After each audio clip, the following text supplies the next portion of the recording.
Hi everyone, just wanted to take a minute to talk about how to interpret slope and intercepts from word problems when we're dealing with linear equations in slope-intercept form. So we're going to go through a couple different examples of problems and then really talk about what each part of them mean. So the first one, we're reading Rachel hikes at a steady rate. Now, when you see the word steady, that is indicating it's going to be linear, right? Because it's a nice increasing line or decreasing line, but it's steady, so it's a line. Um, Steady rate from a ranger station to a campground that is 20 miles away. After 2 hours, she is 13 miles from the campground. After 4 hours, she is 6 miles from the campground. A graph shows her distance from the campground y in miles after x hours. And what is the slope of the graph and what does it represent? So really quickly, let's just think about what we're talking about here. So we're basically saying we have a graph here where I'm putting in X hours. So I'm putting in an amount of hours. And this is the distance from the campground. Okay. Now, initially, if I put in 0 hours, I am 20 miles away. So essentially right here, here's my y-intercept, 0, 20. All right. So then we're given the piece of information that after 2, I am 13 miles away. So I essentially here have the point 2, 13. And then I have the point 4, I don't know, 6. So I understand this graph is not exactly perfect, but you get the idea. So we're given a couple pieces of information. Now this one we kind of had to use our reasoning skills to figure out, but really we're definitely given these two. And even just given those 2 points, you can figure out what the equation of the line is. This particular problem in what it's asking for is just asking for the slope, so even better. So let's just find the slope, change in y. I'm just going to do 6 minus 13 over change in x, 4 minus 2. So that is ultimately going to be negative 7 over 2. All right. So we have a slope of negative 7 over 2. Now we're being asked here, what does it actually represent? So this is kind of a little bit weird in terms of the fact that we have a negative, right? So we got to make sure we understand what it means in terms of the negative. And we also have to understand what it means in terms of the fact that it's a fraction, because that kind of affects how you're kind of wording this. So essentially, what we're looking at here is we're saying for every 2 hours that we travel, we're getting 7 miles closer, right? Because we're dealing with the fact that we're getting closer to the campground. That's just what we're measuring here. Because if we're measuring distance from the campground, obviously we have a negative slope here. That would be a line, but you have a negative slope here. So as time is going on, our distance is decreasing, which means we're getting closer, right? So essentially, the way that you could word this is this right here is saying for every 2 hours that we travel, right? Every 2 hours. You had a 1 here, you'd say for every hour we travel. For you had 3, for every 3 hours we travel. But for this, we're saying for every 2 hours that we travel, our distance from the campground is decreasing by 7, right? The negative is saying we're decreasing. So if we had a positive, we'd be saying increasing. But we're saying our distance is decreasing by 7. So for every 2 hours of travel, our distance decreases by 7 miles. Okay. Now, as we kind of looked at here, we were saying when we started, our y-intercept, our 20, was that's when we haven't traveled anywhere. That's our starting location. And then once we finally hit the x-intercept here, that would be when we have nowhere else to travel. That would be when we're at the campground, because we're 0 miles away from the campground. Okay, so that covers everything in that one. But this essentially is kind of a sentence structure that you could use for every, X hours of travel, or every X blah, blah, blah hour unit over here. Then we're going to put this kind of here by whatever. Increases or decreases depending on if it's positive or negative. So this is kind of a general frame that you can use for slope interpretation. So Becky is competing in an 8-mile road race. She runs at a constant speed. Again, constant, steady. Any of those just mean linear. Constant speed of 6 miles per hour. Write an equation in slope-intercept form to represent the number of miles Becky has left to run. All right, so again, we're starting out with 7 miles left to run, right? So we're talking about how many hours, how many miles left to run, right? So we already know what my y-intercept is. I'm starting with miles to run.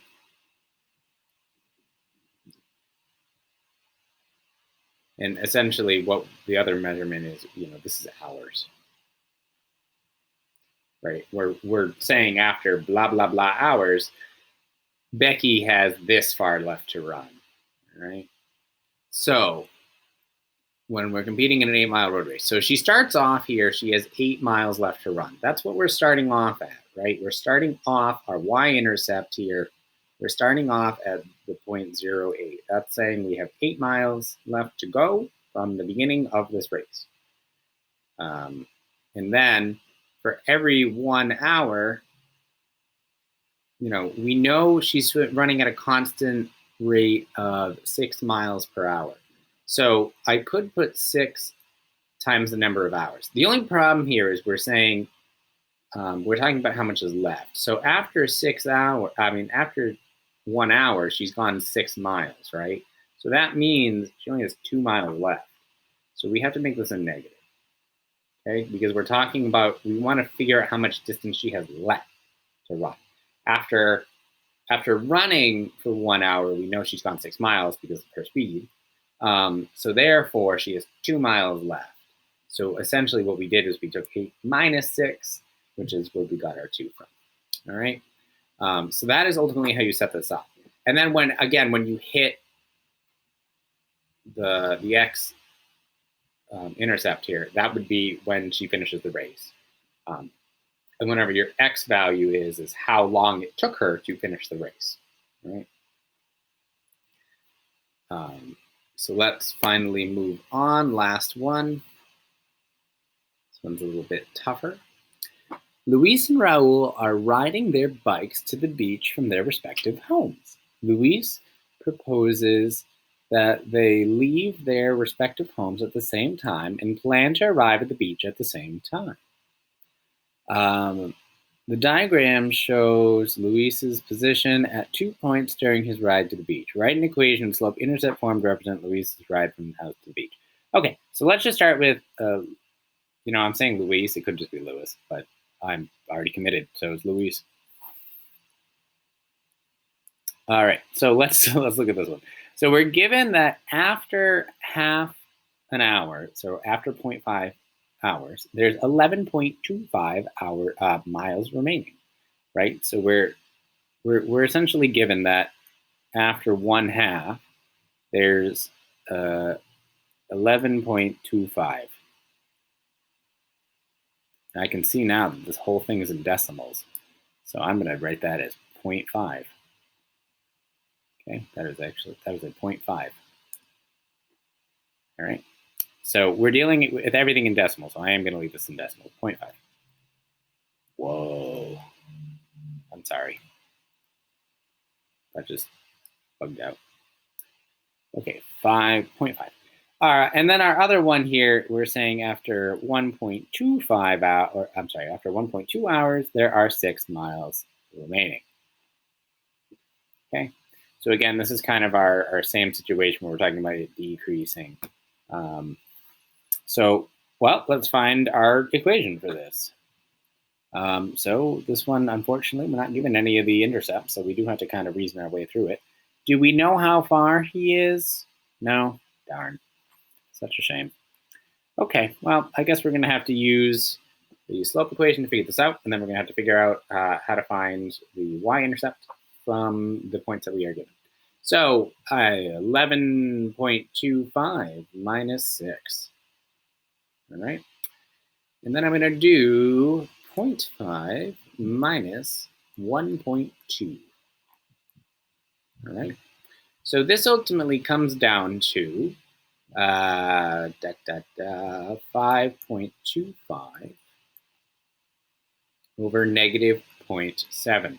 Now, I don't particularly like leaving fractions like that, so I'm just going to use my calculator to get that as not a fraction where there's a decimal in the numerator and the denominator.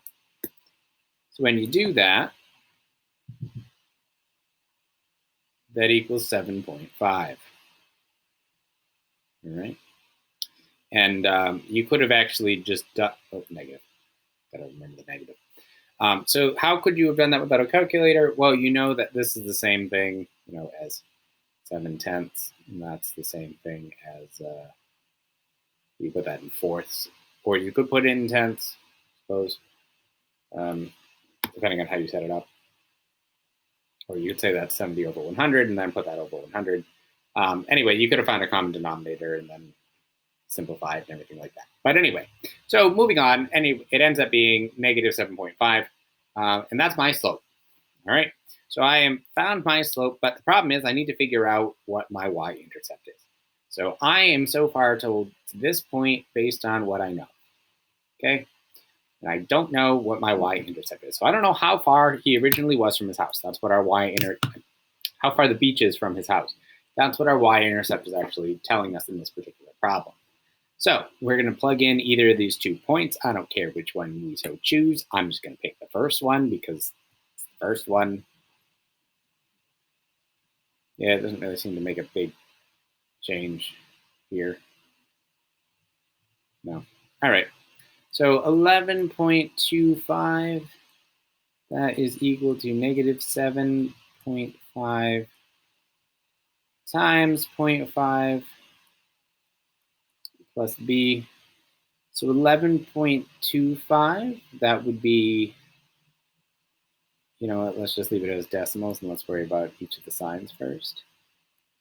So 7.5, that's the same thing as 15 over 2, right? Negative 15 over 2, and that's 1/2. So that would be negative 15 over 4 plus b. And again, you could use a calculator and check on that one. 11.25, that's the same thing as 45 over 4. So there you have it. We'll add that to both sides. We get 60 over 4, because again, when they have the same denominator, you can just add the numerator. All right, and that ultimately means that my b is going to be 15. All right, so I get the equation of y equals negative 7.5 x plus 15. Alternatively, you could write that as negative 15 over 2 plus 15. All right. So basically, what's it saying? After 2 hours, you will have gone 15 miles. All right. So that's essentially what we're saying here. So there's our equation for what Luis is doing.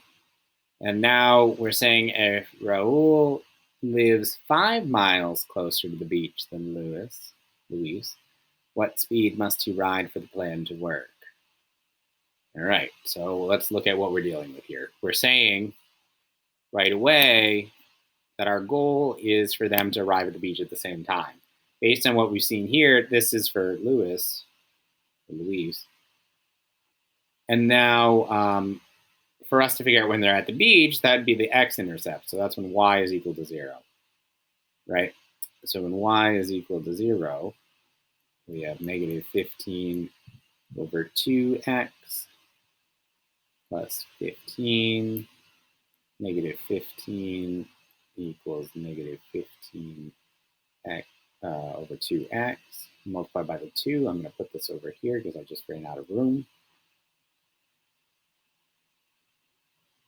So we're over here. All right, so negative 30 equals negative 15x, and divided by 15, we'll get 2 is equal to x. So after 2 hours, right, that's what we're saying here at the 2, 0. So after 2 hours, he will be at the beach, okay? So that's ultimately what we've just established there. So I'm going to just clear this really quickly. And we know L. Negative 15 over 2x plus 15. Okay. So as we saw from here, it'll take him 2 hours to get to the beach. Alternatively, based on what I had said about the slope and its meaning, you probably could have done that without actually doing the workout, but just, for clarity. All right, so now we already are told that we know that in 2 hours, Raul must get to the beach, okay? So we know that. And we know he's 5 miles closer. So if he was 15 miles away, that means Raul, he's only 10 miles away. And that just comes from the fact that 15 minus 5 is 10. All right, now I don't know what my speed is because that's what we're still trying to figure out. The slope here is my speed. However, we were informed that it needs to take him 2 hours. So we know he will be 0 miles away after 2 hours. So minus 10 is equal to 2m. So m is equal to minus 5. So basically what we're saying is he has to ride, 5 miles per hour to get to the beach at the same time. All right.